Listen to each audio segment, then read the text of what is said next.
Filipos 2:5-11.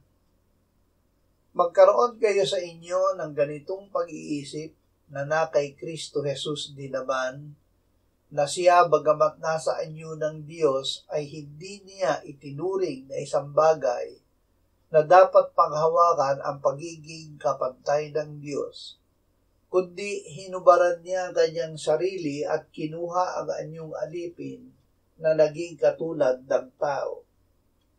At palibasa'y natagpuan sa anyo ng tao, siya ay nagpakababa sa kanyang sarili at naging masunurin hanggang sa kamatayan, maging sa kamatayan man sa krus.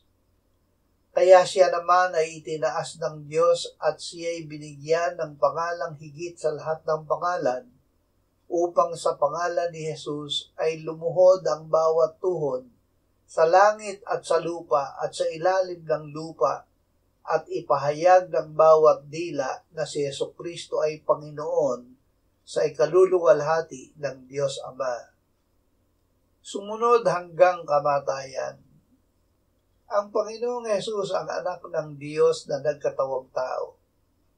Naging masunurin siya sa utos ng Ama na ialay ang kanyang sarili bilang handog sa ikapagpapatawad ng ating kasalanan. Sumunod siya sa Ama hanggang kamatayan sa krus. Sa gayon tayo ay kanyang iniligtas. Maging noong tayo ay makapatay dahil sa kasalanan, tayo ay muling binuhay at pinaupong kasama ni Jesus sa sangkalangitan upang ipakita ang di masukat na yaman ng kanyang biyaya. Sa biyaya tayo ay naligtas sa pamamagitan ng pananampalataya kay Jesus. Ito ay hindi mula sa ating sarili, kundi kaloob ng Diyos. Hindi dahil sa ating gawa, kaya't wala tayong may pagmamalaki. Ang katulad ko'y ilang walang